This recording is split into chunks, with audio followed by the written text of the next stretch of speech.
Selamat malam, Bapak, Ibu, Saudara-saudari yang terkasih. Kita kembali berjumpa dalam Grow with Christ Ministry dengan tema besar kita di bulan September adalah iman. Bagi saudara-saudari yang ingin mengajukan pertanyaan, boleh tulis di kolom chat selama sesi berlangsung dan boleh raise hand untuk mengajukan pertanyaan secara langsung setelah sesi selesai. Dan kita akan mengundang Bapak Cesyong untuk memimpin kita dalam doa. Ya, mari kita bersatu di dalam doa. Ya Allah Bapa kami yang bertata di dalam kerajaan surga, terima kasih Tuhan untuk sepanjang hari ini di mana kami boleh melatih hari-hari kami. Tuhan, pada malam ini ketika kami berkumpul bersama-sama, kami hendak untuk mendiskusikan tentang materi kekristenan, yaitu tentang iman kami ya Tuhan. Tuhan, kiranya Engkau memberkati pembicara kami, Evangelis Haryono. Kiranya Engkau juga memberkati kami setiap yang mendengarkan, sehingga kami sungguh ya Tuhan dapat melakukan firman yang telah kami dengarkan. Terima kasih Bapa, di dalam nama Yesus Kristus saya berdoa. Amin. Terima kasih Bapak Cesyong. Waktu dan tempat kami persilakan kepada pembicara kita, Bapak Haryono. Baik, terima kasih Bapak Ibu, saudara-saudara yang terkasih. Kita bersyukur boleh bertemu kembali untuk sesi ketiga. Jadi kita pada bulan ini full kita membicarakan tentang iman. Jadi saya sedikit flashback kembali. Pertemuan pertama kita berbicara tentang iman itu, the faith, di mana kita melihat bahwa iman itu akan menghasilkan, dari iman akan menghasilkan kreativitas. Dan iman itu adalah sesuatu yang tahan uji di tengah-tengah ujian apapun itu, dan itu juga akan membuat setiap kita mempunyai keteguhan hati. Seperti yang sudah kita bahas di pertemuan pertama, ada diagram begitu ya. Dan minggu kedua ketika Ibu Iren membahas tentang iman dasar yang sadar, beliau dengan jelas mengatakan bahwa iman itu harus bersifat kristosentris. Sekali lagi, iman harus bersifat kristosentris secara vertikal. Segala sesuatu, tindakan apapun itu, kita melihat Kristus sebagai landasan dan dasar, yang juga akan saya singgung sedikit untuk pembahasan kita pada malam hari ini. Dan pada malam hari ini kita akan membahas tentang the living faith, iman yang hidup. Apa itu iman yang hidup? Dan minggu terakhir kita akan membahas living the faith, hidup di dalam iman. Bapak Ibu, saudara-saudara, teman-teman yang terkasih, dimanapun kita berada, satu kerinduan ketika kita membuat satu tema besar iman ini, bahwa ini bukan sekedar teori. Ini bukan sekedar pengetahuan, oh saya tahu itu iman. Saya memahami apa itu iman. Saya mengenal iman. Tapi kita rindu biarlah iman yang kita ketahui, iman yang telah kita dengarkan, iman yang juga kita pikirkan dan renungkan, boleh menjadi iman yang kita praktekkan dalam kehidupan kita. Karena sejatinya iman harus dipraktekkan. Sekali lagi, sejatinya adalah iman harus dipraktekkan. Baik, saya akan mencoba to share screen. Oke. Baik, Bapak Ibu, saudara-saudara terkasih, tema kita pada malam hari ini adalah the living faith. Jadi, iman itu bukan sesuatu yang mati. Iman itu bukan sesuatu yang stagnan berhenti di sana. Tapi iman itu hidup. Iman tidak akan bisa hidup kalau kita sendiri tidak menghidupi iman. Nanti kita lihat di akhir ya. Jadi the living faith adalah satu bagaimana kita bisa melihat bagaimana iman itu harus hidup, bertumbuh, living dia. Ketika saya membaca beberapa buku tentang iman, saya suka sekali dengan satu penulis buku ini, dan mungkin Bapak Ibu sudah tahu ini salah satu penulis kesukaan saya, dan saya sudah baca berulang-ulang kali banyak buku-bukunya.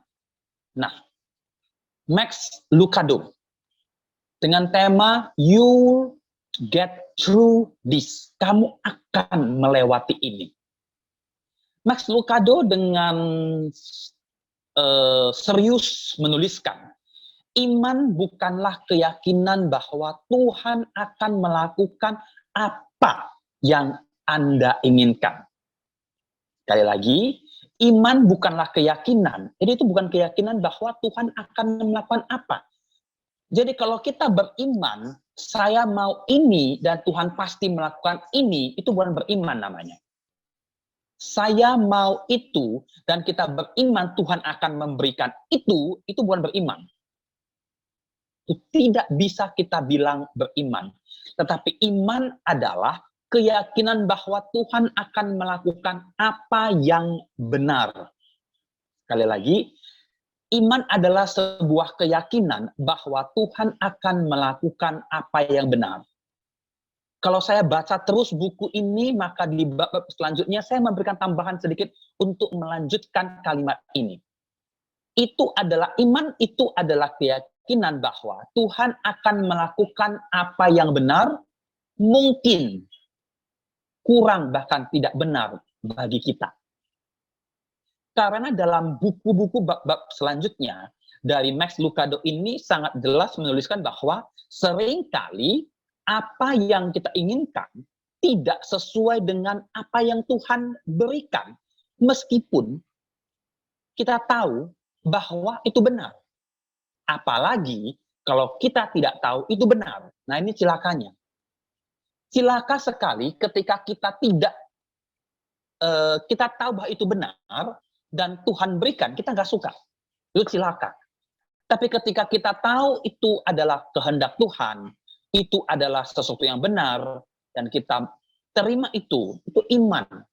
Meskipun kadang-kadang, bahkan sering, kita nggak ingin. Bapak, Ibu, saudara-saudara yang terkasih, berapa banyak di antara kita, mungkin kalimat ini bisa mewakili kita semua. Ketika kita ingin melakukan apa yang kita inginkan, ternyata Tuhan kasih sesuatu yang berbeda. Jauh berbeda, bahkan mungkin bertolak belakang, tetapi itu benar. Tapi lagi, bukan saat itu kita tahu itu benar. Mungkin tahun depan, mungkin kita nggak tahu kalau itu benar. Banyak hal yang bisa terjadi. Tapi sekali lagi, iman bukanlah keyakinan bahwa Tuhan akan melakukan apa yang Anda inginkan. Iman adalah keyakinan bahwa Tuhan akan melakukan apa yang benar di mata Tuhan, meskipun kita nggak suka. Baik. Mari kita sama-sama melihat tentang iman itu sendiri. Bapak, Ibu, saudara-saudara yang terkasih, seperti koin, seperti bentuk koin, sisi kiri dan sisi kanan, maka iman pada kenyataannya, iman itu adalah sebuah bentuk kata benda. Di mana iman kata benda dengan bahasa asli yaitu pistis, bahasa aslinya, iman. Sedangkan kata kerjanya dari iman itu adalah percaya, yang saya berikan satu konsep kepercayaan begitu. Ya. Dan bahasa aslinya adalah peito. Jadi saya mau katakan di sini, iman itu harus percaya. Kalau kita beriman, kita percaya. Ketika kita beriman kepada Tuhan, kita percaya apapun yang Tuhan kerjakan dalam kehidupan kita itu adalah benar. Itu iman. Senada dengan tadi yang Max Lucado katakan, kalau kita beriman, tetapi kita tidak mempercayai apa yang Tuhan berikan, Tuhan kerjakan, pertanyaannya, apakah kita beriman? Ini seperti satu keping koin yang dua sisinya, iman dan percaya harus berjalan bersama. Tidak bisa setengah, kita beriman saja, tapi kita tidak percaya. Nggak bisa begitu. Perjalanan kehidupan manusia adalah harus kita beriman kepada Sang Pemberi iman, yaitu Tuhan itu sendiri, dan dalam pemberian iman itu kita percaya sepenuhnya kepadanya. Percaya sepenuhnya, bukan setengah-setengah. Kadang-kala kita hanya percaya kalau itu menyenangkan hati kita, bukan? Mari kita jujur. Kadang-kala kita percaya kalau itu adalah membuat kebaikan bagi kita. Tapi kalau itu tidak mendatangkan kebaikan, tapi kalau itu tidak mendatangkan sesuatu yang berguna bagi kita, menguntungkan bagi kita, mungkin kita kurang percaya. Bapak, Ibu, saudara-saudara kasih, iman dan percaya adalah sebuah rangkaian daripada pemberian Tuhan yang harus kita tumbuh kembangkan dalam kehidupan kita. Bapak, Ibu, saudara-saudara, saya akan menyinggung pembicaraan kita di minggu yang lalu. Iman dan percaya itu bersifat teosentris. Tuhan, theos. Kalau minggu yang lalu, kristosentris, dari Kristus yang adalah Tuhan itu. Jadi iman dan percaya yang merupakan keping mata uang dengan dua sisi yang saling berlengket dan berhubungan dan tidak boleh tidak ada, itu adalah berpusat kepada teosentris, berpusat kepada Tuhan, kepada Kristus. Nah, banyak orang berpikir bahwa pusatnya adalah manusia. Nah, ini satu masalah yang terjadi adalah ketika manusia berpikir bahwa ketika saya beriman, itu karena saya bisa beriman. Banyak orang berpikir saya bisa beriman karena saya punya iman. Ini masalah. Saya bisa beriman karena saya punya iman. Kita cerna baik-baik untuk pernyataan filosofik ini. Tetapi orang tersebut tidak sadar bahwa iman dan percaya itu berasal dari Tuhan dan berpusat dari Tuhan. Sehingga iman dan percaya itu adalah satu prima causa, penyebab dasar dari seluruh kehidupan kita. Mulai dari kita bangun sampai kita terlelap kembali. Mulai setiap hembusan nafas kita. Prima causa, penyebab utama dari iman percaya kita adalah teosentris. Ini sesuatu yang tidak dapat kita tawar-menawar. Bagian ini memberikan kita sebuah pelajaran bahwa jangan ada satu orang pun yang memegahkan diri, kata firman Tuhan. Nggak ada. Tidak ada satu orang pun yang dapat memegang diri. Karena iman dan percaya kita pun dari Tuhan. Bahkan iman dan percaya kita bahwa Tuhan adalah juru selamat, itu pun dari Tuhan. Sekecil itu pun dari Tuhan. Jadi tidak ada satu orang pun yang mengatakan bahwa, oh saya beriman, berarti iman saya itu adalah kemampuan saya untuk melihat Tuhan, kemudian kemampuan saya untuk mencintai Tuhan. No. Kita tidak ada kemampuan itu. Itu semua adalah berpusat kepada Tuhan.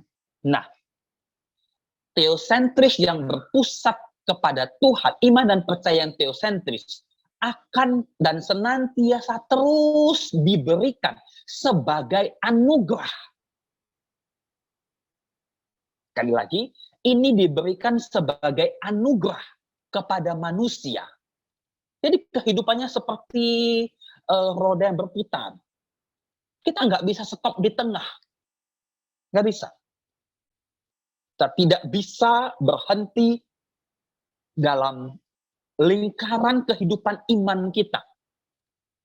Setiap kita yang mau, the living faith, iman yang bertumbuh, adalah iman yang terus-menerus mengandalkan Tuhan, yang berpusatkan kepada Tuhan. Bapak, Ibu, saudara-saudara yang terkasih, kalau orang yang beriman dan percaya yang berpusatkan kepada Tuhan, tidak ada lagi perkataan dalam doanya, saya mau. Kita akan mengubah itu dengan, kalau Tuhan berkehendak. Itu berbeda, Bapak Ibu. Saya mau, nggak salah. Tapi yang tidak boleh dilakukan adalah, jikalau Tuhan berkehendak. Nah, sebenarnya ini yang sulit. Seperti tadi yang saya katakan, karena kerinduan kita untuk mendapatkan sesuatu, mungkin bahkan sering kali berbeda dengan apa yang Tuhan akan berikan. Bahkan bertolak belakang, bukan? Kan kita lihat banyak hal. Ketika kita minta ini, Tuhan berikan itu.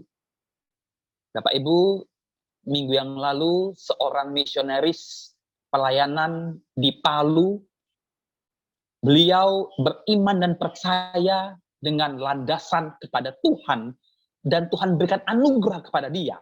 Sampai saat ini, Bapak Ibu, saya terus kontak dengan beliau, dengan kondisi parah pun di Palu. Bahkan ketika saya mengontak beliau ketika gempa di Palu beberapa tahun yang lalu, itu begitu sulit, begitu mustahil di medannya, dan begitu lumpurnya begitu besar. Bahkan ketika beliau masuk minggu yang lalu, itu sedang ada banjir bandang. Beliau tak percaya, beliau tak beriman, dan itu adalah anugerah, bukan? Bahaya. Jikalau kita merasa iman dan percaya kita bukan teosentris, tapi bersifat dari diri kita sendiri, di sanalah bahaya. Ketika kita menganggap bahwa saya bisa, lebih bisa daripada Tuhan. Pak Ibu, saudara-saudara yang terkasih, ini adalah sebuah hal yang boleh kita sama-sama renungkan bersama. Apakah iman kita masih bersifat teosentris? Ada orang beriman dan percaya bersifat apa? Banyak. Ada orang yang beriman dan percaya bersifat jabatan. Karena sifat jabatan saya bisa buat apa saja. Karena dia punya uang. Karena dia punya backing. Karena dia punya segala sesuatu. Tapi dia lupa. Kalau itu pun bersifat sementara. Yang kekal adalah Tuhan harus menjadi landasan kita untuk kita beriman dan percaya. Mungkin ini sesuatu yang gampang dijadikan teori. Tapi sangat sulit dilakukan. Apalagi ketika banyak hal pergumulan yang terjadi di dalam kehidupan kita. Bapak Ibu, saudara-saudara, Matius 8 ayat 7. Suatu kasus, satu kisah ketika hamba itu adalah pelayan, dia itu adalah sistem masyarakat terendah dalam sistem sosial orang Yahudi pada saat itu. Hamba dari seorang perwira di Kapernaum datang kepada Yesus. Tuhan, sembuhkanlah hambaku. Hanya ngomong begitu. Kemudian Yesus berkata dalam ayat yang ke-7. Yesus berkata kepadanya, aku akan datang menyembuhkannya. Sekali lagi, hamba yang perwira yang hambanya sakit datang kepada Yesus dan meminta tolong agar disembuhkan. Yesus berkata kepadanya, aku akan datang menyembuhkannya. Hanya begitu simpel. Jadi sebenarnya kalau kita mau membahas masalah ini simple sebenarnya Bapak Ibu. Bagian ini simple. Kalau mau kita rumitkan, itu masalahnya masalah di kita yang rumit. Buktinya ada dalam kitab sangat sederhana. Ketika seorang perwira mendengar seorang yang bernama Yesus mampu menyembuhkan, dia datang kepada Yesus di Kapernaum dan dia bilang, itu ada hambaku, budakku sedang sakit, tolong sembuhkan. Hanya begitu. Dan Yesus berkata kepadanya, aku akan datang menyembuhkannya. Gak ada embel-embel yang lain. Ibu silakan cari di kitab Matius 8. Nah, saya ingin menjelaskan bagian ini jadi sebenarnya bagian ini hampir sama dengan lingkaran ini hampir sama. Kisahnya penyembuhan Kapernaum dari seorang budak perwira itu sama dengan lingkaran ini. Perwira Kapernaum minta Tuhan Yesus menyembuhkan budaknya, hambanya. Datang kepada Yesus. Dia beriman, dia punya pengharapan. Pengharapannya adalah kesembuhan. Bapak Ibu yang ada Alkitabnya, boleh dibuka, dibaca Matius 8, 5-6. Dia berharap ada kesembuhan. Dia sangat berharap bahwa budaknya, hambanya disembuhkan. Bapak Ibu, saya ingin bertanya deh. Budak itu adalah kasta terendah dalam tradisi kehidupan sosial orang Yahudi. Budak itu kalau mati, itu nggak ada masalah. Budak itu nggak ada harga pada saat itu. Tapi seorang perwira yang punya belas kasihan, dia datang kepada Yesus untuk meminta kesembuhan kepada perwiranya.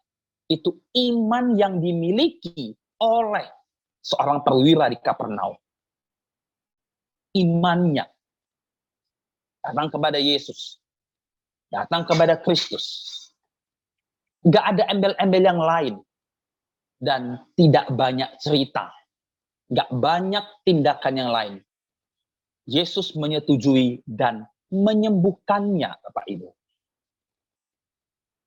Ketika peristiwa ini terjadi, banyak orang nggak mengerti. Kenapa? Kenapa Yesus mau hanya dengan sebuah permintaan sepele, semua pergi? Lalu jawabannya ada di Matius 8 ayat 10b. Aku berkata kepadamu, sesungguhnya iman sebesar ini tidak pernah aku jumpai pada seorang pun di antara bangsa Israel. Lihat Bapak Ibu. Satu iman pun gak ditemui di seluruh kehidupan bangsa Israel. Nggak ada.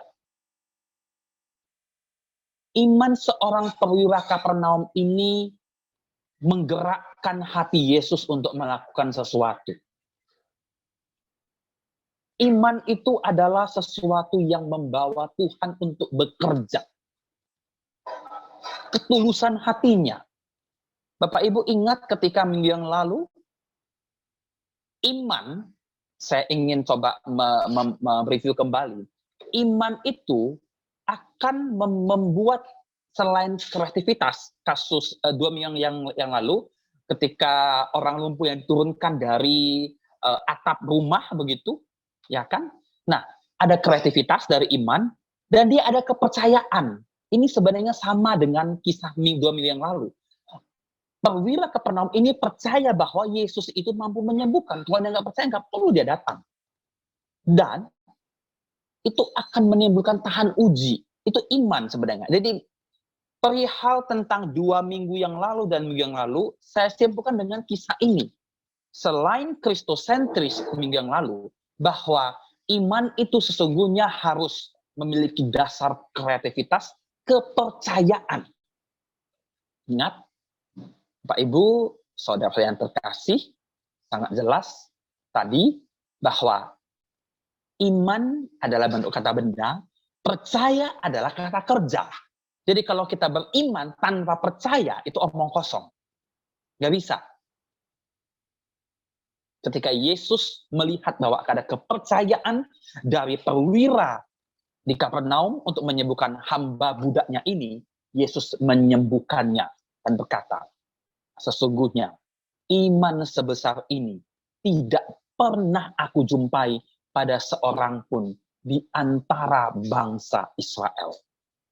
Saya juga tidak mengatakan bahwa murid-murid Tuhan Yesus tidak beriman, tapi dalam konteks pada saat itu, ditemukan iman sebesar itu. Ditemukan iman yang segede itu. Sehingga membuat Tuhan bisa bergerak, membuat Tuhan bisa langsung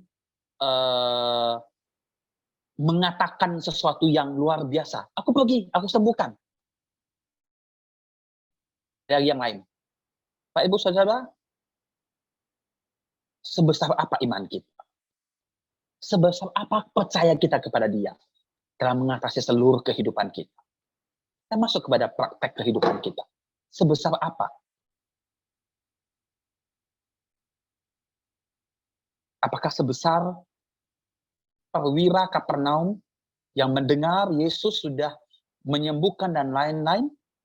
Saya rasa kita semua sudah pernah, bukan saja mungkin hanya membaca, tapi mungkin saya percaya di antara kita ada yang sudah langsung melihat bagaimana Tuhan untuk campur tangan dalam kehidupan kita. Apakah kita masih tidak percaya? Iman tanpa kepercayaan itu semua adalah omong kosong.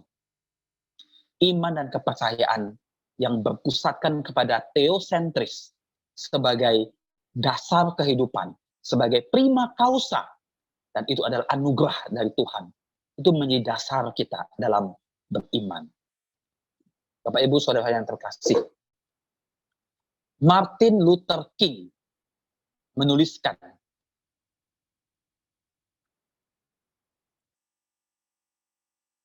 iman adalah ketika kita mengambil langkah di tangga pertama, ketika Anda tidak dapat melihat seluruh anak tangga. Saya ingin langsung bertanya supaya kita semua bisa berinteraksi. Saya lihat ada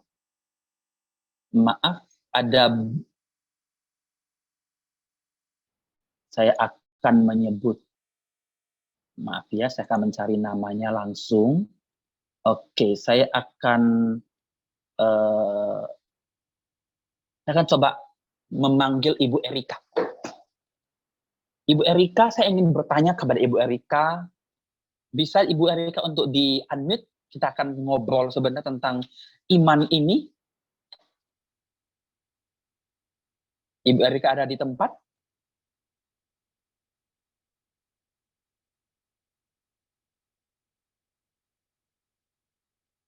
Oke. Ya, silakan Ibu. Tentang iman. Iya, begini Bu, saya mau bertanya kepada Ibu. Pernahkah Ibu naik apa turun tangga ketika mati lampu? Bukan mati lampu lagi, memang saya pernah naik turun tangga itu. Ketika nggak ada penerangan begitu ya? Lampu memang saya pernah mengalami, lampu memang tidak saya nyalakan. Nah, Dan pertanyaannya sederhana. Ya. Ketika Ibu naik ke langkah pertama, Ibu berarti tidak tahu dan tidak jelas, nggak tahu apakah ada langkah kedua, betul? Saya punya cara untuk melakukan itu supaya tidak mengejutkan. Dengan cara kaki saya gunakan untuk meraba tingginya tangga. Nah, berarti di sana Ibu Erika tidak melihat, bukan? Tidak melihat dengan jelas. Ya, itulah iman bagi kita semua. Bapak, Ibu, Saudara-saudara, lihat Ibu Erika dengan sangat jelas, saya rasa dari kita semua juga pernah mengalami ini. Kita mau naik tangga, turun tangga, kita tahu ada tangga, tapi kita hanya bisa menapaki satu. Seperti Ibu Erika. Ibu Erika bisa mengukur tinggi apa rendahnya tangga. Betul, kita semua dapat mengukur. Tapi dengan imanlah kita bisa menapaki anak tangga selanjutnya. Saya mau tanya kepada Ibu Erika lagi. Ketika Ibu Erika anggap turun, Ibu Erika berhasil turun kan? Sampai ke bawah? Justru malah yang turun itu lebih sulit daripada naik. Karena kalau naik berhasil ya, Bu ya? Berhasil. Jadi lebih berhasil. Tingkat kecelakaannya lebih besar dengan turun. Karena Nah, jadi begini. Kalau Ibu Erika sudah mengatakan dia bisa, sebenarnya Martin Luther King ini sangat jelas mengatakan bahwa iman adalah ketika kita mengambil langkah di tangga pertama, tapi kita tidak bisa melihat tangga-tangga yang lain. Itu iman, Bapak Ibu. Itu iman. Kalau kita bisa melihat tangga yang lain, ya kita sudah mengetahui. Jangan salah, mungkin satu ayat yang kita hafal, Ibrani 11 ayat 1, dasar dari apa yang kita percaya, tapi bukti dari segala sesuatu yang tidak bisa kita lihat. Ibrani 11 ayat 1. Kita nggak bisa melihat anak tangganya. Tapi kita beriman, kita meyakini bahwa ada anak tangga. Bapak Ibu, saya mau katakan satu hal lagi. Menjadi bagian penting dalam pemaparan kita pada malam hari ini dia. Markus pasal 11 ayat 24. Oke, saya kembali meminta kesediaan untuk Ibu Erika boleh membacakan Markus ini, Bu, bagi kita semua. Silakan Ibu Erika, Markus 11 ayat 24. Bisa kelihatan ya, Bu ya? Oke. Masih on. Di sini agak sedikit masalah. Oke, silakan Ibu. Markus berapa? Markus 11 ayat 24. Ibu ada Alkitab, silahkan dibaca dengan 11. indah. 11 ayat 24. Oke, 11 ayat 24. 24 demikian. Iya. Karena itu aku berkata kepadamu, apa saja yang kamu minta dan doakan. Percayalah bahwa kamu telah menerimanya, maka hal itu akan diberikan kepadamu. Terima kasih Ibu Erika. Itu adalah satu hal yang indah. Bapak Ibu Saudara yang terkasih, King James Version itu lebih indah menuliskan, dan saya terjemahkan dengan begini. Karena itu aku berkata kepadamu, apa saja yang engkau inginkan, semua. Ini pergumulan kita, bukan? Betul? Ini kan pergumulan kita. Yang seperti ini kan pergumulan kita. Apa saja yang engkau inginkan. Ini pergumulan kita, bukan? Dan kita datang kepada Dia hanya dengan doa. Dan ini dia iman itu. Ini iman. Ini nggak boleh kita tawar. Ini nggak boleh bilang enggak, nanti, apa. Nggak boleh. Tapi percayalah. Bukan believe, tapi trust in Him. Bedakan believe dengan trust. Ini trust. Kepercayaan penuh. Itu iman sesungguhnya. Bahwa engkau telah menerimanya. Dan kalau di Alkitab Indonesia, bahkan bahasa Indonesia sehari-hari, mengatakan itu semua engkau miliki. Itu semua engkau punya. King James Version, dan engkau akan memilikinya. Bapak Ibu, saya akan garis bawahi beberapa kata. Satu kata yaitu inginkan, sebuah hal yang masa depan, yang akan, kemudian telah, sesuatu yang sudah, tapi dibarengi, dijembatani oleh satu kata yang indah. Katanya adalah percaya. Lihat di sini, sesuatu yang kita inginkan, yang future, dan kita imani dengan kata percaya sebagai jembatan, dan akhirnya kita telah menerima. Meskipun kita belum lihat, bukan, dalam Ibrani 11, Markus dengan jelas, sangat jelas sekali menuliskan ini. Bapak Ibu, saudara-saudara, sahabat yang terkasih. Simple dalam kehidupan kita. Sangat simple. Kita punya kerinduan, kita punya pergumulan, kita punya apa yang kita mau, pasti. Berdoa dan percaya. Jembatan, kalau kita rindu untuk memilikinya, berdasarkan kehendak Tuhan, yang kita lakukan adalah iman. Kata bendanya, kata kerjanya adalah percaya. Gak ada yang lain, Bapak Ibu. Tidak ada yang lain. Jadi, kalau minggu yang pertama kita mengatakan bahwa the faith itu adalah sebuah kreativitas, kepercayaan, dan menghasilkan tahan uji. Yang kedua, minggu yang kedua, bahwa iman itu bersifat teosentris. Yang ketiga adalah iman itu harus bertindak dalam doa. Sekali lagi, iman itu harus bertindak dalam doa. Dengan satu konsep bahwa prima causa adalah Kristus. Kita percaya kalau kita sudah menerimanya. Tapi ingat, harus berdasarkan apa yang Tuhan inginkan. Mungkin nggak sekarang, mungkin nggak nanti, mungkin nggak minggu depan, tahun depan, bahkan mungkin ketika kita tidak pernah melihatnya. Bapak Ibu saudara-saudara yang terkasih, Nick Vujicic, seorang yang dilahirkan tidak punya tangan dan kaki. Kita semua sudah pernah melihat kesaksiannya. Dia sudah pernah ke Australia, ke negara mana, memberikan satu encourage kepada banyak orang ketika dia bergumul, kenapa saya dilahirkan nggak punya kaki, nggak punya tangan? Apakah dia bergumul? Banget. Dia minta ada punya kaki, ada punya tangan? Pasti. Tuhan berikan nggak? Enggak. Tapi dia percaya, dia trust. Ada sesuatu yang mau Tuhan kerjakan. Apakah itu ketika dia masih hidup? Bisa iya. Ketika dia nanti sudah tidak ada, mungkin lebih iya lagi. Kita nggak tahu. Banyak hal di dunia ini yang merupakan misteri Tuhan. Mari kita berjalan dalam kepercayaan itu. Mari kita berjalan bersandar di dalam iman seperti itu.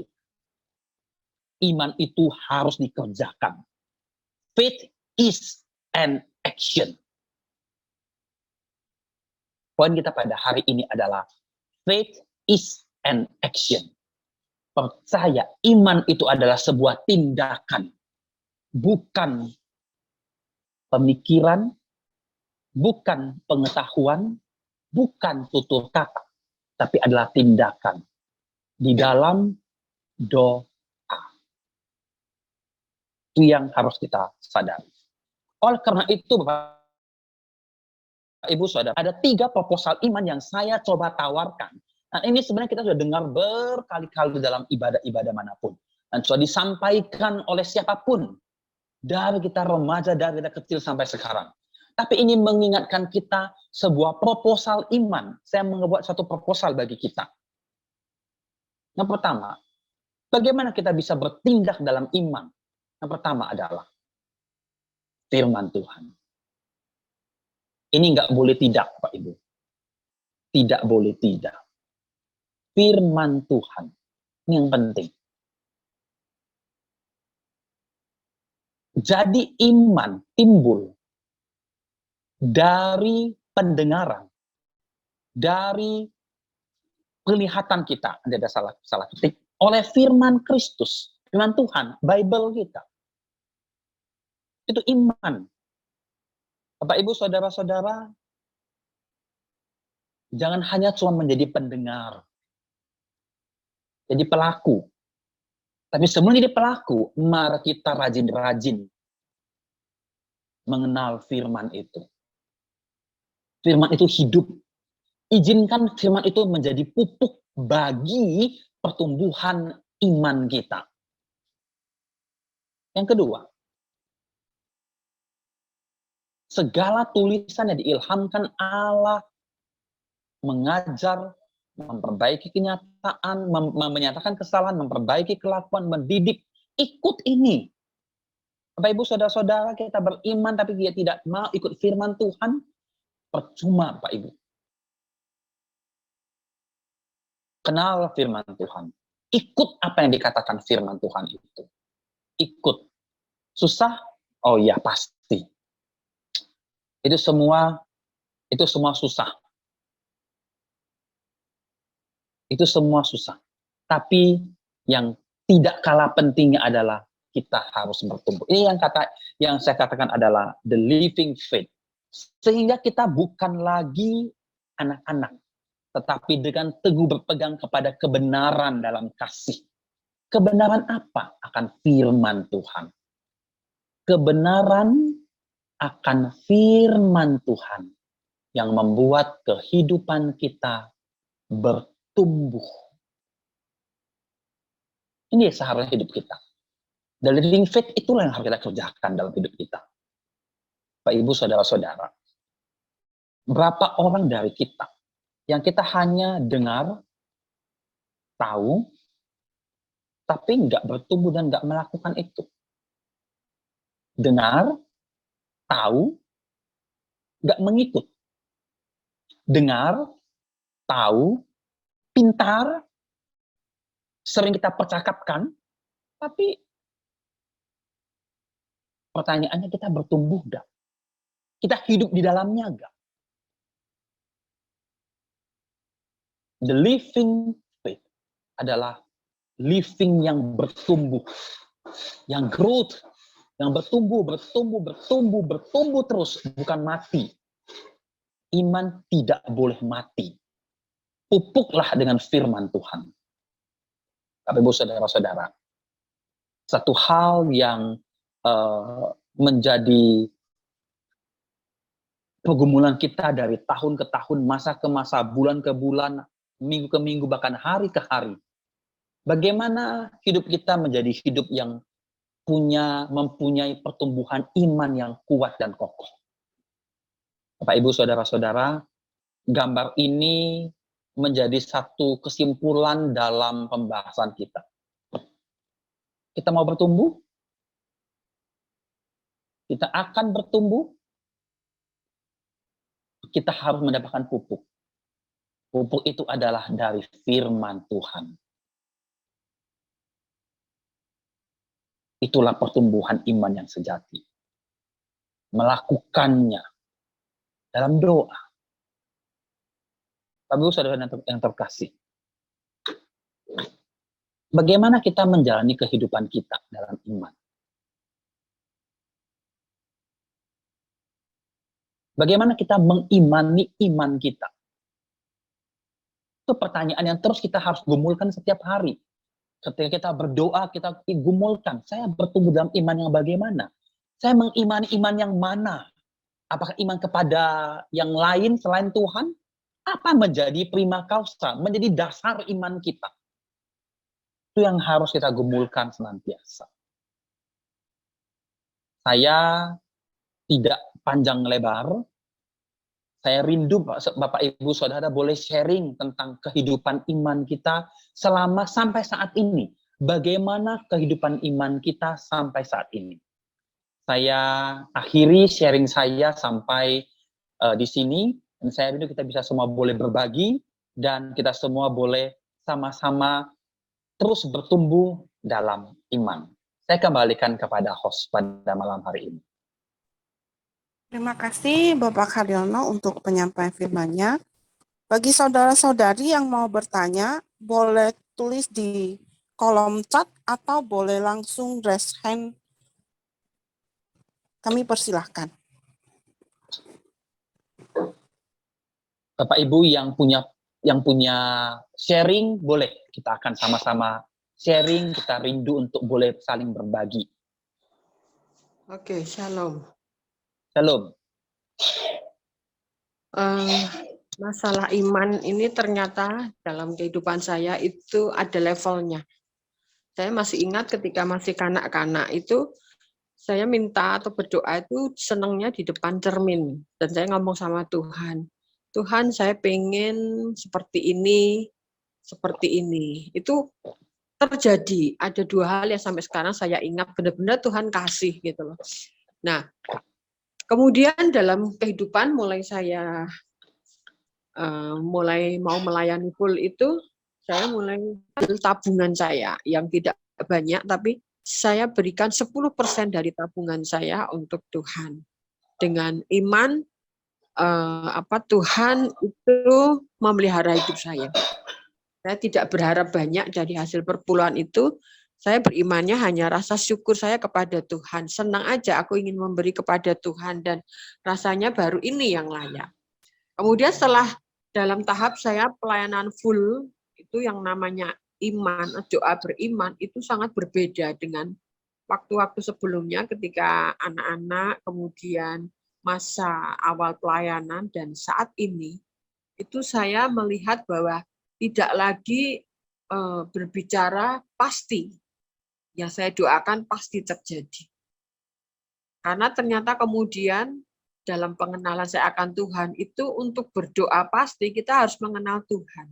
Tuhan itu punya rencana apa atas hidup saya. Saya sering merenungkan Tuhan bawa saya begini-begini. Jadi kalau dikabulkan doa saya itu harus seturut kehendaknya. Kalau nggak seturut kehendaknya tidak akan terjadi.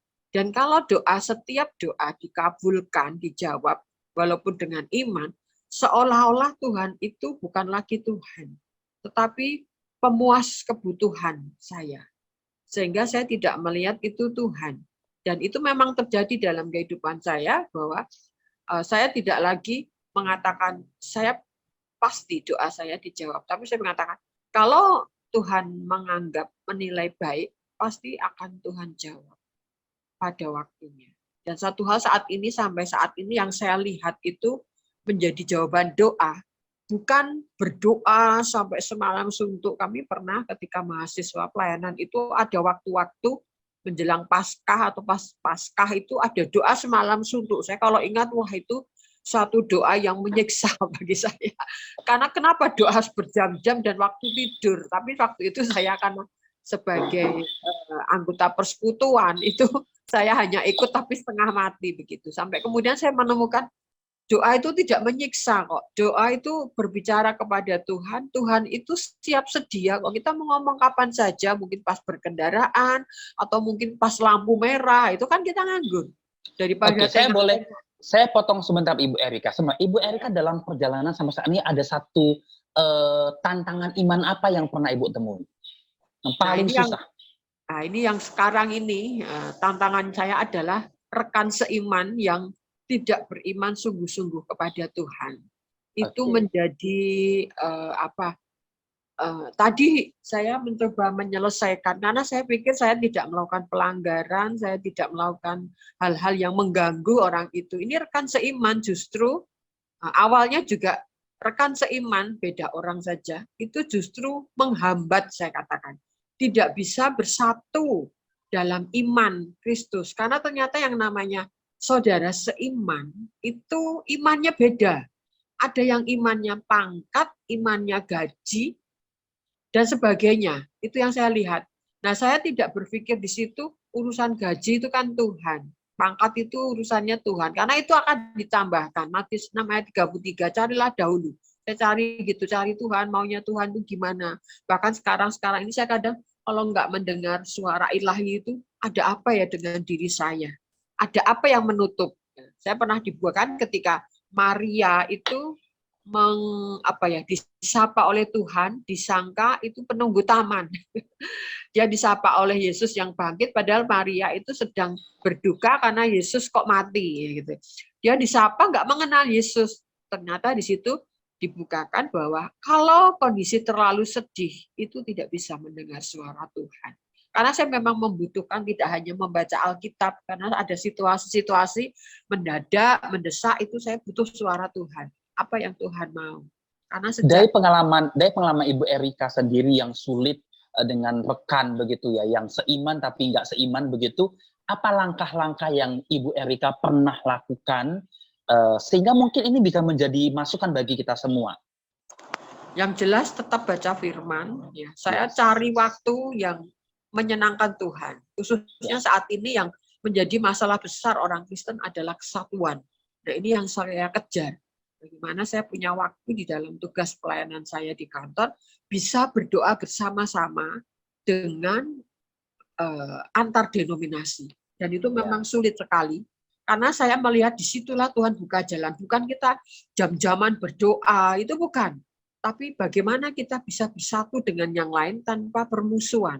Seperti tubuh Kristus. Atau Tuhan menciptakan kita itu ada tangan, kaki, telinga, mata. Itu diri kita kan nggak pernah komplain, oh si mata ini protes enak banget kamu, kaki nggak punya mata. Atau si kaki akan mengatakan mata enak banget kamu di atas nggak pernah berjalan. Atau tangan mengatakan pada kaki. Seharusnya seperti itu, perbedaan itu tidak menyebabkan permusuhan.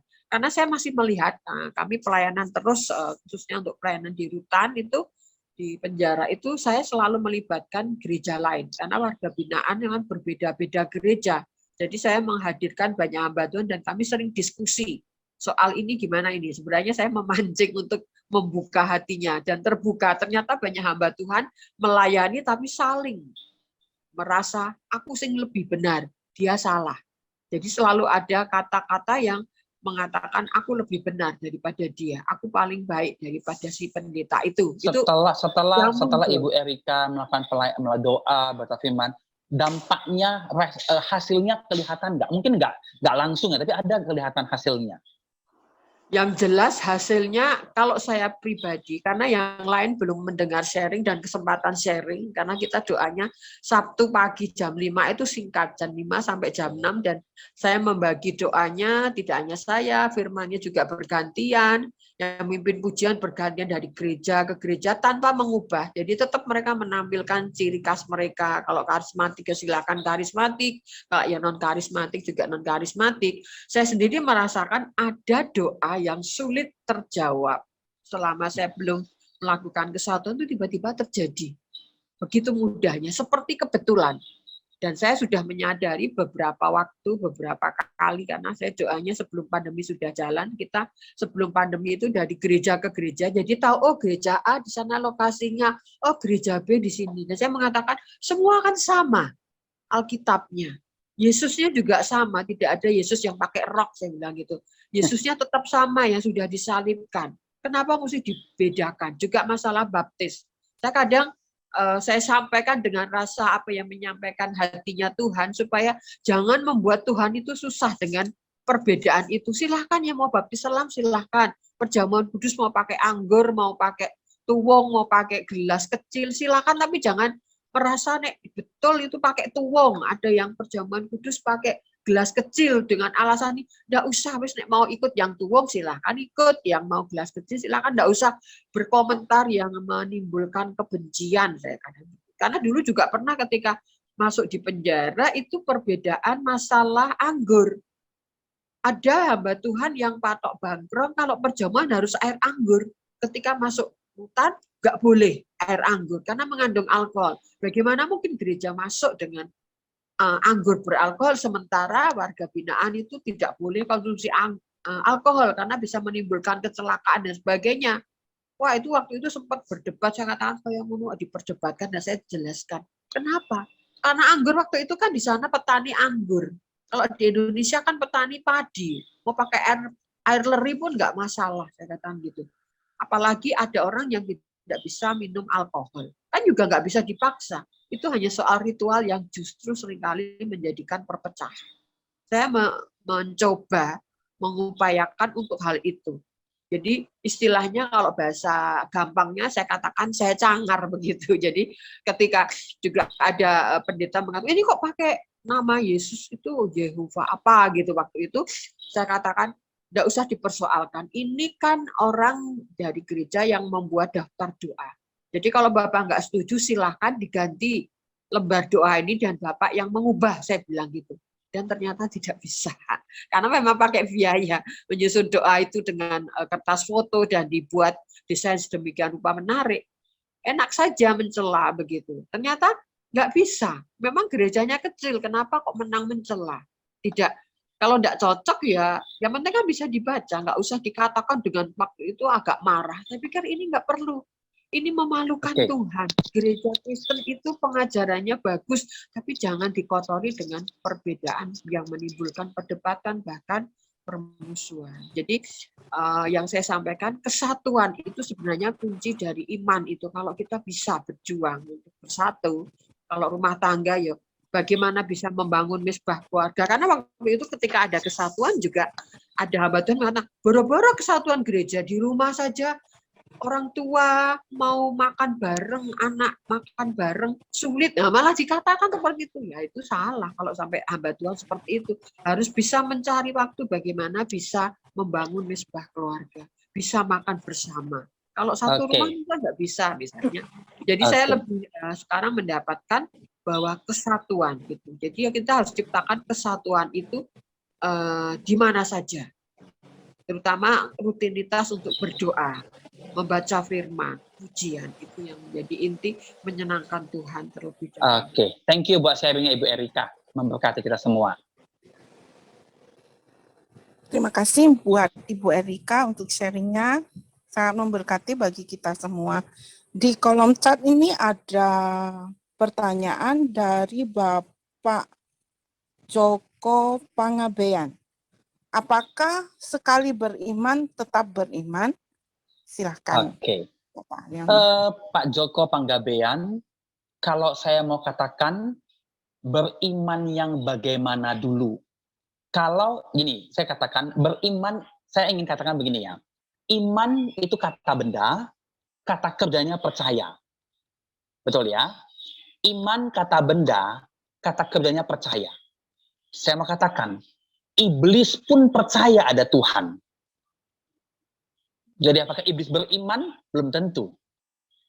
Sekali lagi, percaya, iman adalah kata benda, percaya adalah kata kerja, iblis pun percaya ada Tuhan.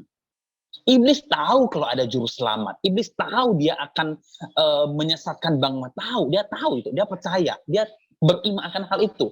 Tapi berimannya bagaimana dulu? Ketika pertanyaan muncul, apakah beriman sekali beriman tak beriman, maka akan muncul pertanyaan pendahulu. Iman yang bagaimana dulu? Kalau imannya adalah berdasarkan iman yang dilandaskan atas Kristosentris, Tuhan sebagai dasar iman kita, Tuhan sebagai prima causa, sebagai penyebab segala sesuatu, bahwa tidak ada yang lain selain Tuhan, maka saya mengatakan itu iman yang sejati. Apakah sekali beriman? Kalau iman itu, apakah sekali beriman tetap beriman? Yes. Tetapi, saya lanjutkan. Iman itu tidak bisa hilang, tetapi dia bisa redup. Api, kalau kita dulu lihat ada lampu semprong dulu, kalau kita pompa minyaknya, maka apinya akan gede. Betul? Kalau makin minyak makin tidak ada, maka apinya makin kecil. Minyak itu menjadi bahan bakar untuk apinya. Jadi kalau iman itu bisa makin kecil, iman yang benar, iman yang sejati ya, itu bisa makin kecil. Kenapa makin kecil? Dosa. Peribadatan yang semakin kurang. Kemudian persekutuan yang sudah tidak ada, bahkan jarang dengan saudara-saudara terkasih. Itu membuat iman kita, banyak faktor membuat iman kita makin meredup. Tapi kita harus tambahkan bahan bakar ke dalam api itu, ke dalam iman, firman Tuhan. Ibadah-ibadah yang membangkitkan semangat. Bapak Ibu, jangan heran kalau di setiap gereja, setiap tempat ada yang namanya kebaktian penyegaran rohani, KPR. Bahkan untuk memenangkan jiwa, ada kebaktian kebangunan rohani. Itu alat, itu suntikan amunisi untuk supaya ada senjata. Supaya api itu tidak padam. Supaya iman itu tidak makin lemah, makin lemah, makin lemah. Hilang, tidak. Pak, Ibu, salah satu unsur, salah satu dari gereja reform adalah tulip. Dan dari tulip itu ada total depravity, kejatuhan total, kemudian ada kebangkitan. Nah, salah satunya adalah pemeliharaan orang-orang kudus yang kita sebut dengan Roh Kudus. Roh Kudus sudah pelihara kita. Terus. Jadi pertanyaannya, jadi akan berlanjut. Jadi pertanyaannya bisa berlanjut begini. Jadi kalau begitu, kenapa ada orang yang murtad? Nah, kembali pertanyaannya adalah iman yang bagaimana yang dia miliki. Itu selesai. Imannya bagaimana yang dia miliki. Kalau imannya iman berdasarkan atas Kristus, basicnya adalah Kristus Tuhan, ya wes toh. Itu akan redup, ya pasti. Jujur, kita sudah sekian lama nggak ke gereja. Sudah sekian lama nggak dengar firman Tuhan. Ketika sekali kita dengar firman Tuhan, itu akan menggelora dalam hati kita. Itu artinya bahwa ada api yang terus dan terus akan ditambahkan. Jadi jangan pernah sekalipun bolos dalam ibadah. Bayangkan, untuk hidup kita, kita perlu makan sehari 3 kali. Untuk iman kita cuma kasih makan seminggu sekali. Bagaimana bisa bertumbuh, pertanyaan saya? Nggak bisa, Bapak Ibu. Kurang. Nah, kita perlu setiap hari baca firman Tuhan. Renungan. Kita perlu berdoa setiap saat. Itu amunisi kita. Intinya adalah, sekali beriman tak beriman, yes. Tapi jangan sampai redup. Dan iman yang bagaimana? Iman yang punya prima causanya adalah Kristosentris. Yang teosentris, Kristus dan Tuhan sebagai dasarnya. Itu. Mungkin itu bisa yang saya sharingkan kepada Bapak Joko Panggabean.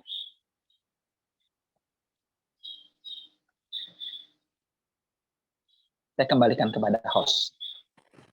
Iya, apakah ada yang mau bertanya lagi? Iya, selamat malam Bapak Ibu. Malam, Malam. Pak. Iya, saya raise hand tapi sepertinya belum dilihat. Iya. Iya, saya minta maaf sebelumnya Pak karena saya baru sekali bergabung di grup, saya sudah ikut tapi karena sesuatu dan hal saya baru bisa ikut malam ini, Pak. Luar biasa, Pak Haryono. Terima kasih pemaparannya yang sungguh luar biasa. Saya mau menanyakan sesuatu, Pak. Silakan, Pak. Terkait iman ini, saya melihat fenomena hari-hari ini, iman ini begitu dibutuhkan. Dan dalam hal ini saya melihat orang yang kalau kita hidup susah, selalu kata iman ini yang selalu kita pakai. Makanya beriman. Misalnya, orang ikut tes CPNS saja ada yang lulus dengan yang nggak lulus. Yang lulus ditanya, kok bisa kamu lulus? Saya beriman, kamu kok nggak lulus, makanya kamu harus beriman. Yang pertama begitu, Pak. Orang cari kerja yang satu lulus karena beriman katanya. Yang satu bilang, saya udah beriman juga, tapi nggak lulus. Gitu, Pak. Bisnis, Pak. Ada juga orang yang nggak baca Alkitab juga enggak. Hari-harinya nggak baca Alkitab, kehidupan doanya juga mungkin nggak tahu bagaimana. Tapi kalau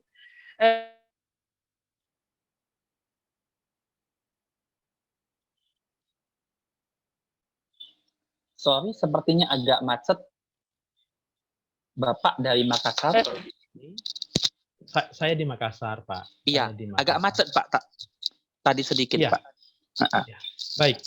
Sampai di mana tadi ya, Pak? Tadi sampai kalimat. ada orang yang bisnis begitu, Pak. Bisnis. Ya, oke. Sampai orang yang bisnisnya berhasil, tetapi mohon maaf, Pak, saya secara pribadi mengamati kehidupan doanya, kehidupan itunya juga kurang bagus. Tapi kalau kesaksian, saya beriman. Makanya kalau mau berhasil, coba beriman seperti saya.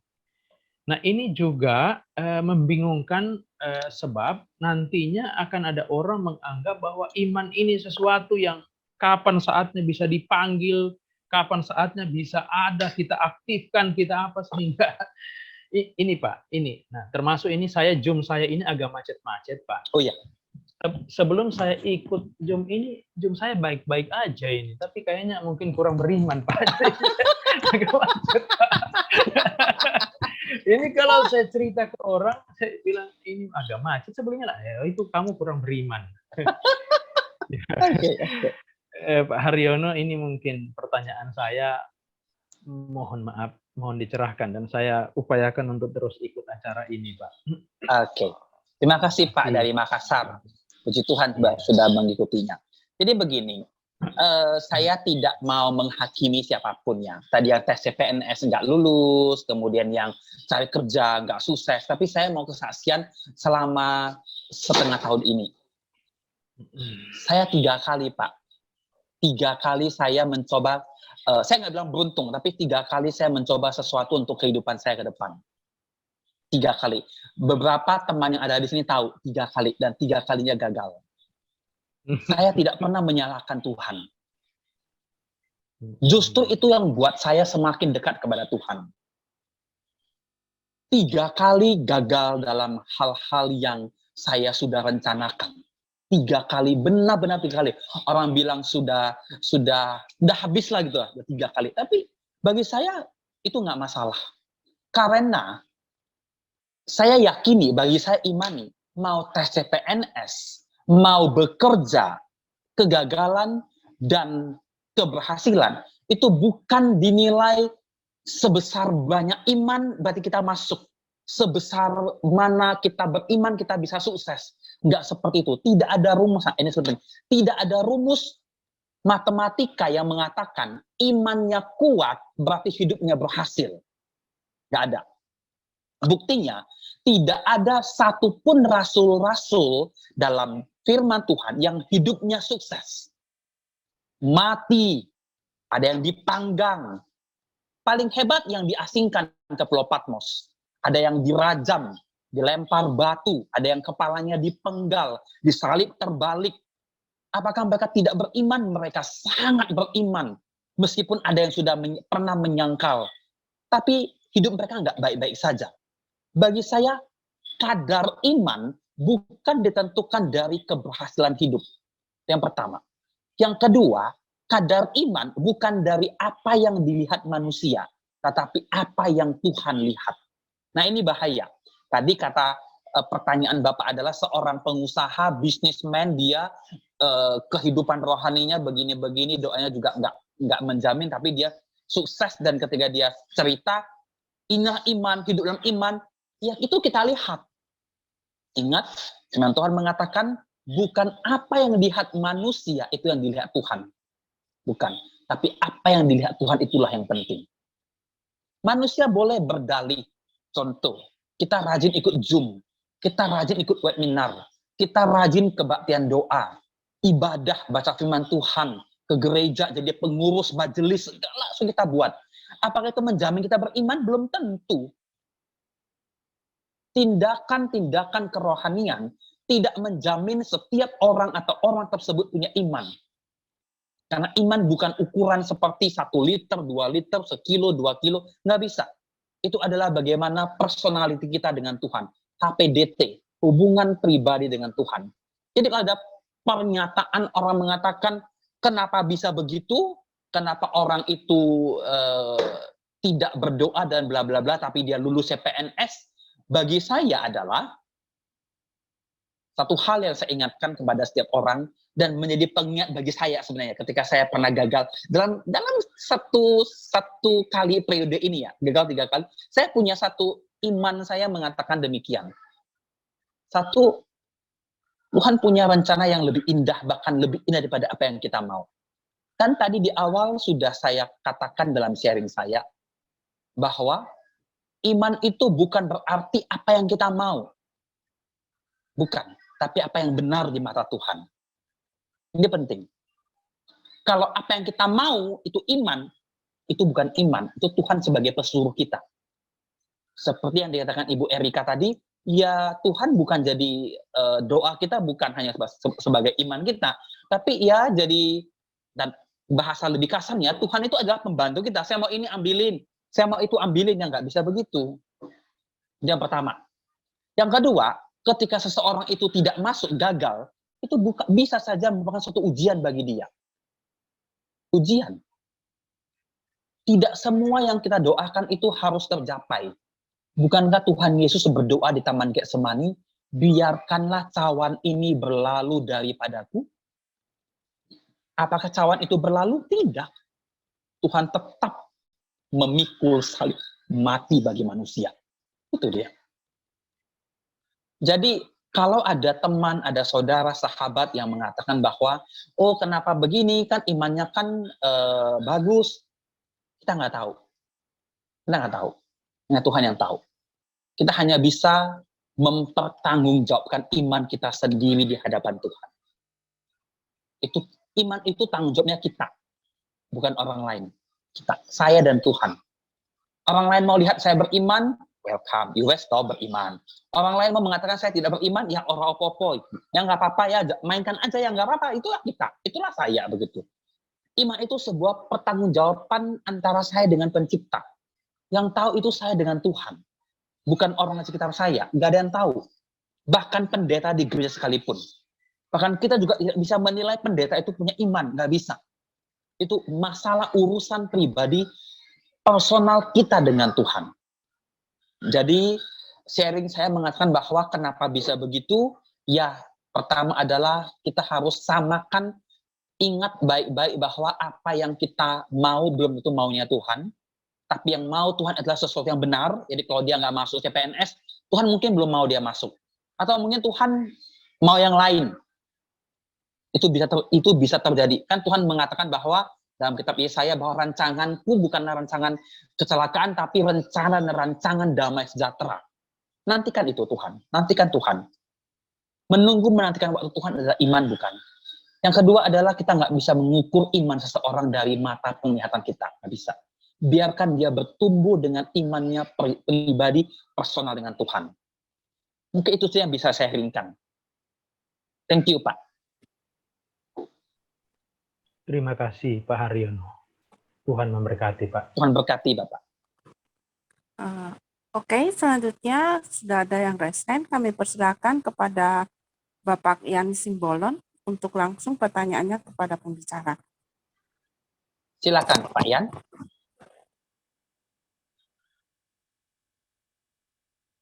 Belum di-unmute Pak, belum unmute. Ya. Pertanyaannya ada di chat, Pak. Oh, sorry. Sorry. Oke. Inilah penyakitnya hamba Tuhan, pendeta, pelayanan punya gelar rohani untuk hal lain bisa bermain penuh kepada Tuhan. Bisa beriman penuh kepada Tuhan, tapi soal pasangan hidup nggak beriman, nggak punya iman yang sama begitu ya. Apa iman bisa berubah? Kembali jawaban saya adalah iman yang mana dulu itu loh. Iman yang mana dulu. Kalau imannya adalah iman yang berasal dari Tuhan dan berlandasan Tuhan, itu nggak akan berubah. Pasti. Redup iya. Tadi saya katakan, redup iya. Ya. Kalau berubah, tidak. Kalau berubah dipertanyakan itu iman yang mana? Seperti tadi pertanyaannya adalah, meskipun dia adalah seorang hamba Tuhan, pendeta, punya gelar, itu nggak menjamin ya. Nggak menjamin. Punya gelar panjang di depan, punya pendetanya dihabiskan beberapa kali, kemudian punya gelar panjang, studi di mana-mana, studi teologi, studi Alkitab di mana-mana, tidak menjamin kita beriman itu hanya ngisi di sini. Tapi iman itu ngisi di hati kita. Nah, kemudian pertanyaannya lagi yang kedua, kalau begitu iman yang disampaikan oleh pendeta itu relevan enggak? Bahkan dia kepada jemaat, tergantung. Ya, semua orang bisa mengajar. Semua orang ajaran yang berasal daripada firman Tuhan itu baik, nggak masalah. Asal landasannya adalah kristosentris ya, nggak masalah itu. Nggak masalah, itu oke. Kembali pertanyaannya adalah iman yang bagaimana? Iman nggak bisa berubah, nggak bisa. Kalau dia berubah, dipertanyakan iman yang bagaimana? Kalau tentang pasangan, dia berubah. Nah, iman apa dulu yang dia miliki? Kira-kira begitu, Pak Yan. Sangat membantu, Pak. Terima kasih. Oke, kita akan melanjutkan dari pertanyaan yang ada di kolom chat dari admin kita. Dia bertanya, selamat malam, saya mau tanya, jika berbicara tentang iman, mengapa Petrus gagal berjalan di atas air? Apakah iman Petrus kepada Yesus meredup atau bagaimana? Dan cukupkah dengan iman saja bisa menyelamatkan kita? Oke, thank you. Jawabannya sangat gampang untuk yang pertanyaan kedua dulu. Apakah dengan iman bisa menyelamatkan? Tentu. Yohanes 3 ayat 16. Itu karena begitu besar kasih Allah akan dunia ini, sehingga ia telah mengaruniakan anak yang tunggal, dan setiap orang yang percaya kepada, ingat ya, setiap orang yang percaya kepadanya, setiap orang percaya sama iman sama ya, pistis dan pistos ya, setiap orang yang punya pistis, setiap orang yang punya pistos kepadanya, dia akan diselamatkan. Jawabannya sederhana. Ya, hanya dengan iman bahwa Yesus adalah Tuhan Juru Selamat, diutus oleh Tuhan untuk menyelamatkan saya dan saudara, kita bisa selamat. Yes. Gak ada yang lain. Yohanes 3 ayat 16 mengatakannya. Percaya. Kata pistos dan pistis muncul di sini. Dalam ayat itu. Jelas. Kemudian saya masuk ke pertanyaan yang pertama adalah bagaimana kepada Petrus yang gagal. Nah, ketika dia melihat Yesus yang berjalan, dia bilang apa di ayat itu? Apakah itu setan? Keraguan pertama muncul. Lihat kan? Dia nggak percaya bahwa Yesus bisa. Saya nggak salah. Saya tidak merasakan bahwa Petrus salah banget di sana ya. Karena dia baru mengikut Yesus. Imannya baru. Iman itu perlu bertumbuh, nggak begitu kita kasih bibit langsung tumbuh gede, dapat pohon, dapat buah, nggak juga kan. Jadi proses pertumbuhan itu ada. Pada saat Petrus melihat Yesus itu masih dalam proses bertumbuh. Jadi dalam proses itu mungkin ada ketidakpercayaan itu muncul. Buktinya Thomas aja ketika sudah lama mengikut Yesus, minggu kemarin kan, mencucukkan jarinya ke dalam tangan dan ke dalam lambung itu baru dia percaya kan? Kan proses. Apakah Yohanes, Petrus, Thomas, dan lain-lain nggak punya iman? Punya. Tapi ingat, itu perlu proses. Nggak bisa langsung. kita percaya kepada Tuhan Yesus, kan percaya apa kita langsung punya iman yang hebat, dewasa, tidak terombang-ambingkan dengan angin-angin pengajaran sesat? Pasti bisa. Tapi kita belajar untuk bertumbuh, bukan? Jadi,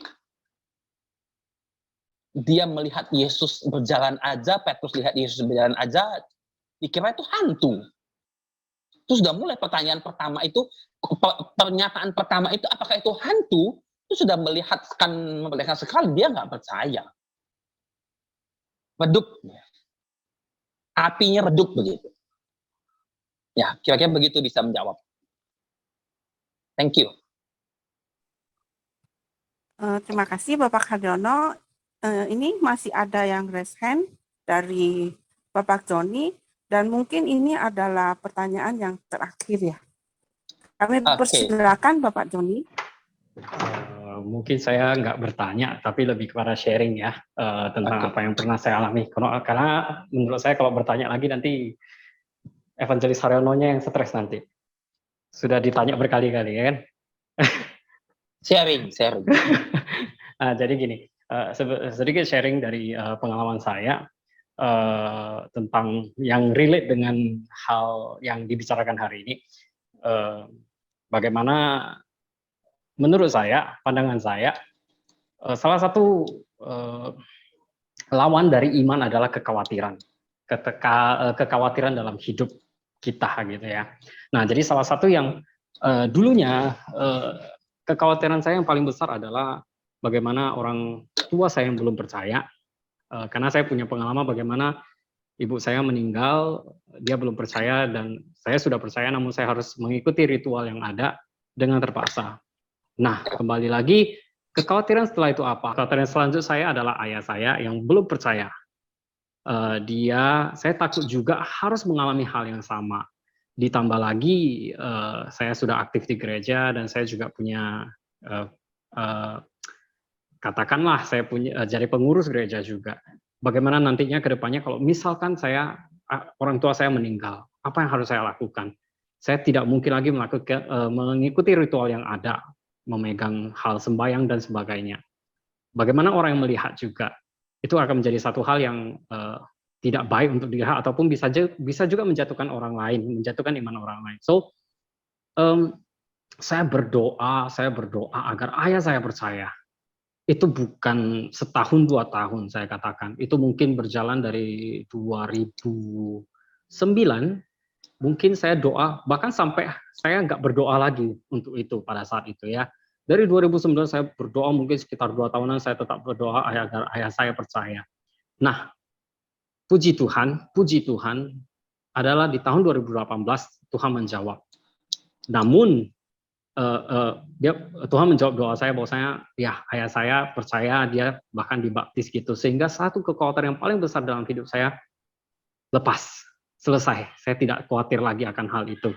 Nah, kita ngomong prosesnya, bagaimana hal ini berjalan. Saya tetap beriman bahwa saya percaya.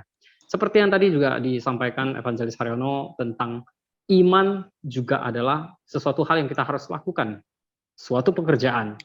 Nah, sebagai sharing kita, saya juga apa yang saya kerjakan, kita nggak bisa hanya omong doang gitu ya kan. Nggak bisa saya hanya bilangkan ke ayah saya, ayah percayalah Yesus itu penyelamat kita. Bagi dia pada saat itu bullshit gitu loh. Dia bukan orang yang percaya, dia juga punya agamanya sendiri gitu ya. Dia pasti merasa ya enggak gitu loh. Bagi saya percaya dengan apa yang saya percaya gitu. So, apa yang saya lakukan? Saya kerjakan iman itu. Dengan apa? Pada saat saya ingin saya percaya satu hal, pada saat saya ingin mengubah seseorang, maka yang pertama harus berubah itu adalah diri saya. Sehingga saya tunjukkan ke ayah saya seorang yang beriman kepada Tuhan Yesus. Saya lakukan itu di hadapannya. Kebetulan ayah saya sakit, stroke, nggak bisa stroke sebelah badan gitu, sehingga pergerakannya terbatas, jadi saya yang harus mengurusnya dan segala macamnya. Saya urus dengan kasih, dengan perbuatan, dengan yang sudah Tuhan ajarkan kepada saya, bagaimana saya mengasihi ayah saya, bukan lagi berkata-kata, saya stop berkata-kata, saya lakukan apa yang difirmankan Tuhan, mengasihi dia, melayani dia, melakukan apa yang bisa saya lakukan. Sampai satu hari, dia melihat apa yang sudah saya kerjakan, something different gitu loh, ada sesuatu yang berbeda dia rasakan. Sampai satu kali juga dia berkata kepada saya, ini proses di mana dia akan percaya gitu ya. Dia berkata kepada saya sudah tua, nggak berguna lagi. Saya langsung katakan kepada dia, Pak, kamu bukan nggak berguna, kamu sangat berguna. Cukup pakai mulutmu saja berdoa untuk anak-anakmu, supaya dalam keadaan sehat, baik itu sudah luar biasa saya katakan. Sampai seperti itu dan sebagainya kan. Nah akhirnya itu seperti ada sesuatu yang menggerakkan hati saya kembali. Coba katakan kepada ayahmu untuk percaya kepada Yesus. Gitu. Dan saya percaya itu something ya dari Tuhan gitu. Sehingga pada saat momen itu saya berkata, Pak, gimana Pak? Bapak lihat saya anak-anak gitu yang percaya kepada Tuhan, Bapak gimana? Bapak mau nggak percaya kepada Yesus gitu? Yang luar biasanya adalah, ya dia katakan, oke, saya mau. Dia katakan, wah itu langsung buru-buru, langsung cari pendeta, dulu telepon dan segala macamnya, mencari ya kan. Apa firmankan, apa segala macam, datang ke rumah, ikut apa, bicarakan, sampai satu saat di mana Bapak mau dibaptis, ya dia katakan, saya mau. Nah itu adalah perjalanan panjang. Bagaimana saya tetap beriman, bukan sampai saya lupa doakan, tapi ternyata Tuhan menjawab doa saya di tahun 2018. Dengan proses apa? Apa yang terjadi selama itu? Saya juga berubah. Saya diberikan kesabaran yang luar biasa dalam mengurus ayah saya, karena tidak mudah untuk mengurus ayah saya yang saya katakan emosinya tidak stabil gitu ya. Tapi saya harus bersabar dan segala macamnya. Jadi di satu sisi saya dilatih Tuhan dalam penantian saya agar ayah saya percaya. Di sisi lain Tuhan juga melembutkan hati ayah saya. Saya katakan itulah yang saya lakukan, saya beriman dan saya melakukannya. Jadi bukan hanya sekedar ngomong, tapi saya juga melakukannya. Saya harus menunjukkan pada ayah saya berubah karena saya percaya Kristus, gitu. Sehingga ayah saya melihat kasih Tuhan itu dalam hidup saya. Nah, puji Tuhannya, dia di 2018 dia sudah percaya, dia sudah dibaptis, sehingga kekhawatiran saya tentang ritual sembahyang yang harus saya lakukan jikalau ayah saya meninggal itu sudah sirna. Nah, mungkin itu sebagian daripada sharing saya ya. Sekian, terima kasih. Oke, nah saya mau ambil satu hal yang penting bahwa iman itu bukan hanya soal teori tapi tindakan. Dan ketika kita beriman, bukan saja orang lain yang berubah, kita pun berubah sebagai orang anak Tuhan. Ya, ketika kita beriman kepada sesuatu, kita diubahkan Tuhan juga. Contoh konkret seperti tadi Bapak Joni, orang tuanya berubah, imannya diberikan, ternyata Bapak Joni juga berubah. Jadi iman itu timbal balik. Salah satu yang pasti kita tahu adalah kesabaran. Itu paling penting. Iman itu menguji kesabaran. Jadi kalau seperti tadi yang di-sharingkan juga ada orang yang nggak lulus ikut CPNS, apa bukti kesabaran imannya itu? Apa bukti penantian yang terbaik yang akan Tuhan berikan? Itu penting. Ya. Jadi puji Tuhan kalau Papa juga sudah percaya dan juga saya katakan bahwa perubahan-perubahan itu juga bukan hanya kita lihat dari orang lain tapi diri kita juga berubah. Itulah iman. Ya, itulah iman. Baik, thank you buat sharingnya. Tuhan Yesus memberkati kita semua. Saya kembalikan kepada host. Kami persilakan kepada Bapak Karyono untuk memberikan closing statement sekaligus menutup di dalam doa.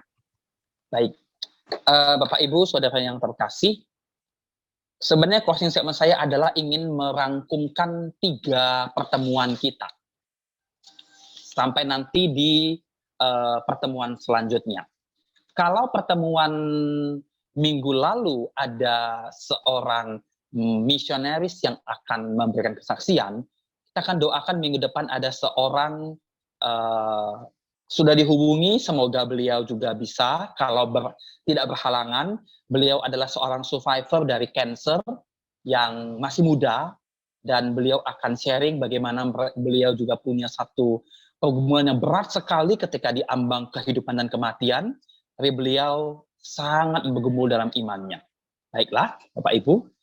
Yang pertama, the faith. Kita berbicara tentang iman itu adalah menimbulkan satu kreativitas yang akan membawa kita ke dalam ketahanan uji dan keteguhan hati. Itulah iman.